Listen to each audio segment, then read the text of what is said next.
अस्सलामुअलैकुम। आज की इस वीडियो में हम ऑपरेटर के बारे में देखेंगे कि ये प्रोग्रामिंग में क्यों यूज होते हैं और हम इन्हें प्रोग्रामिंग में कब और किस मकसद के लिए इस्तेमाल करते हैं। ऑपरेटर से पहले अगर दूसरे कंसेप्ट आपके क्लियर नहीं, जैसे कि वेरिएबल, आइडेंटिफायर, डाटा टाइप वगैरह, आप उनको भी क्लियर करना चाहते हैं तो नीचे प्लेलिस्ट पर क्लिक करें और पहली वीडियो से स्टार्ट करेंगे तो C++ का कोर्स आपके लिए बहुत ही ज्यादा ईजी हो जाएगा और सारे कंसेप्ट आपके क्लियर होते जाएंगे। तो आज की वीडियो की तरफ जाते हैं, लेकिन उससे पहले चैनल को सब्सक्राइब करें। न्यू चैनल, आप सबकी मदद की बहुत ज्यादा जरूरत है। तो operator are used to perform operation on variable and value, यानी वेरिएबल्स पर या फिर वैल्यूज पर कुछ परफॉर्म करने के लिए, उन पर वैल्यू है या वेरिएबल है, कुछ परफॉर्म करना है, चाहे वो एडिशन है, सब्ट्रैक्शन है, कंपैरिजन है, कुछ भी करना है तो उसके लिए हम ऑपरेटर का इस्तेमाल करेंगे। ऑपरेटर वहां पर कैसे परफॉर्म करेगा ये हम एग्जाम्पल के थ्रू समझेंगे।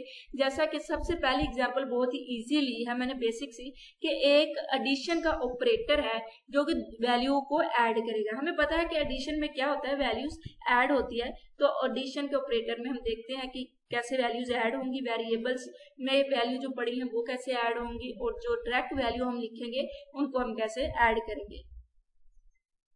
यहाँ पर एक छोटी सी एग्जांपल ली है मैंने, जिसमें हमने एक x नाम का वेरिएबल लिया है और डाटा टाइप उसकी इंट है, यानी न्यूमेरिक। इसमें हम कोई भी न्यूमेरिक वैल्यू स्टोर कर सकते हैं। जो नाम होता है वेरिएबल का उसको हम आइडेंटिफायर कहते हैं और वेरिएबल एक कंटेनर की तरह होता है जिसमें हम डाटा रख सकते हैं।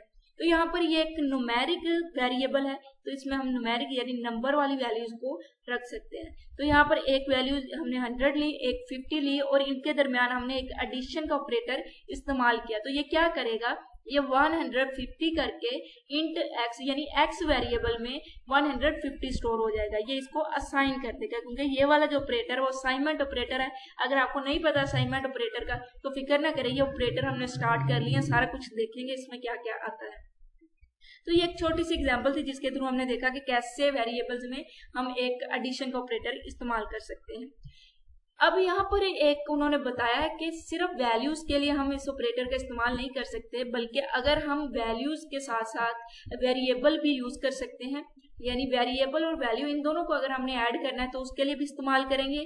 और इसके अलावा अगर दोनों वेरिएबल्स हैं और उनको हमने आपस में ऐड करना है तो वहां पर भी हम इस ऑपरेटर का इस्तेमाल करेंगे। एग्जाम्पल के थ्रू समझ लेते हैं कि किस तरह से इस्तेमाल होगा। जैसे कि सबसे पहले इस लाइन को देखें, पहली लाइन को, जिसमें sum1 वेरिएबल का नाम लिया गया है, इंट उसकी डाटा टाइप है, इतना तो आपको क्लियर होगा। उसके बाद 150 यानी ये ऑपरेटर क्या करेगा, इन वैल्यू को ऐड करेगा और जो ये वैल्यूज होती हैं इनको हम ऑपरेंड बोलते हैं और दरमियान में जो ऑपरेटर है ये परफॉर्म करेगा ऑपरेशन। ये इन दोनों को ऐड करके इसकी वैल्यू हो जाएगी 150। ये डबल स्लैश का मतलब होता है जब आप कोड लिखते हैं तो उसमें ये कमेंट के तौर पर आता है तो ये कंपाइलर इग्नोर कर देता है, लेकिन ये आपको साथ साथ कोड इजीली आप कोड को रीड कर सकते हैं और समझ सकते हैं, इसलिए इस्तेमाल किया जाता है। अब दूसरी लाइन में क्या होगा कि दूसरा जो वेरिएबल है sum2, इसमें वैल्यू कौन सी स्टोर होगी। sum1 में क्या है 150, तो हमने डायरेक्ट यहाँ पर वेरिएबल का नाम लिखा। तो यहाँ पर नाम लिखने का मकसद क्या होगा कि इसमें जो वैल्यू है, जो वैल्यू पड़ी हुई है उसको ऐड कर दो 250 में, यानी यहाँ पर क्या वैल्यू है sum1 में 150 और 250 दोनों को ऐड करके 400 हो जाएंगे। और इसी तरह हमने यहाँ पर दूसरी लाइन में देखा कि वेरिएबल और वैल्यू को ऐड किया गया। अब तीसरी लाइन में हम देख रहे हैं जिसमें sum3 वेरिएबल है, इसमें हमने दोनों वेरिएबल ले लिए, यानी sum2 को ही दो मरतबा लिख लिया है, तो इसमें भी कोई एरर नहीं आएगा, बल्कि दोनों यहाँ पर भी इसकी 400 वैल्यू होगी और यहाँ पर भी 400, और ये ऑपरेटर उन दोनों को ऐड कर देगा और उसके बाद ये वैल्यू इंट sum3 में स्टोर हो जाएगी।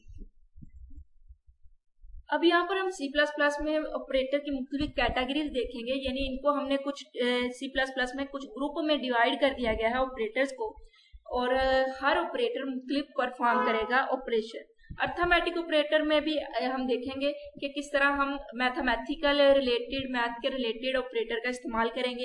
असाइनमेंट में हम देखेंगे कि कैसे हम असाइन करते हैं वैल्यूज को वगैरह, और कंपैरिजन में हम कैसे वैल्यूज को कंपेयर करेंगे, और इसी तरह लॉजिकल ऑपरेटर में एक एक करके हम सारी इनकी टाइप को पढ़ेंगे। तो आज की इस वीडियो में हम अर्थमेटिक ऑपरेटर को पढ़ेंगे, आने वाली वीडियो में हम अगले ऑपरेटर को पढ़ेंगे। तो अर्थमेटिक ऑपरेटर मैथमेटिकल ऑपरेशन के लिए इस्तेमाल होता है। जैसे कि मैथ में क्या होता है है, मल्टीप्लिकेशन होती है, डिवीजन होती है, ऐड कर सकते हैं आप, माइनस कर सकते हैं। इसी तरह जब इस तरह की हमने कैलकुलेशन परफॉर्म करनी होती है जिसमें हमने कुछ वैल्यूज को ऐड करना होता है या उनको सब्ट्रैक्ट करना होता है या फिर हमने उन वैल्यूज को डिवाइड करना होता है, तो उसके लिए हम अर्थमेटिक ऑपरेटर का इस्तेमाल करेंगे।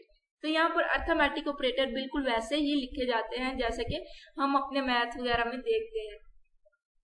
सबसे पहले हम देखते हैं एडिशन। एडिशन में हम दो वैल्यूज को ऐड करते हैं, जो कि हमने पिछले एग्जांपल में देखा था, चाहे वो दो वैल्यूज हो या एक वेरिएबल और एक डायरेक्ट वैल्यू हो या फिर दोनों वेरिएबल्स हो, तो उनको ऐड करने के लिए हमने दरमियान में अर्थमेटिक ऑपरेटर का इस्तेमाल करना है जो कि एडिशन ऑपरेटर होगा। इसी तरह सब्ट्रैक्शन के लिए माइनस वाले ऑपरेटर का इस्तेमाल करेंगे। ये क्या करेगा, एक्स में से वाई को माइनस करेगा जो इनके दरमियान वैल्यूज पड़ी होंगी। मल्टीप्लीकेशन की बात करें तो ये आपस में इनको मल्टीप्लाई कर देगा। याद रखिए कि न्यूमेरिक के लिए इस्तेमाल होगा, अगर तो वैल्यूज न्यूमेरिक है वेरिएबल्स में तो ये परफॉर्म करेगा अपना ऑपरेशन। और इसी तरह डिवीजन के लिए ये दोनों को डिवीजन करेगा। और हम देखेंगे जब हम आगे आगे बढ़ेंगे, जहां पर हम जाके कंडीशनल प्रोग्राम देखेंगे, तो डिवीजन से पहले हम एक कंडीशन लगाया करेंगे कि ये y 0 के बराबर ना हो। इसी तरह मॉडुलस क्या होता है, जब हम दो वैल्यूज को डिवाइड करते हैं तो जो रिमाइंडर बचता है, जो एंड पे उसके बच जाता है, उसको हम मॉडुलस कहते हैं। इंक्रीमेंट का क्या मतलब होता है कि x में एक वेरिएबल में जो वैल्यू है, यानी x एक वेरिएबल है, इसमें आप लेट कर ले कि इस वक्त 9 वैल्यू है, तो इंक्रीमेंट ऑपरेटर जब हम इस्तेमाल करेंगे यानी डबल मर्तबा प्लस प्लस लिख देंगे तो x की वैल्यू 10 हो जाएगी। इसी तरह डिक्रीमेंट में क्या होगा, अगर x की वैल्यू इस वक्त 10 है तो 9 हो जाएगी, अगर 9 है तो 8 हो जाएगी, यानी एक वैल्यू कम हो जाएगी। अब हम चलते हैं, छोटा सा सवाल है आपके लिए कि आपने मल्टीप्लाई करना है 10 को 5 के साथ, तो आप बताएं कि, और उसके बाद हमने उसको प्रिंट भी करवाना है। प्रिंट का भी हमने सारा देख लिया था, कैसे हम यूजर से इनपुट लेते हैं, कैसे प्रिंट करवाते हैं, सब कुछ पिछली वीडियोस में। तो आपने एक सिंपल छोटा सा कोड है इसका, तो आपने वो लिख के नीचे कमेंट में लिख देना ताकि मैं आपको बताऊं कि आपने ठीक लिखा है या गलत लिखा है। तो इंशाल्लाह अगली वीडियो के साथ मिलते हैं, तब तक के लिए अल्लाह हाफिज। चैनल को सब्सक्राइब करना ना भूलिएगा।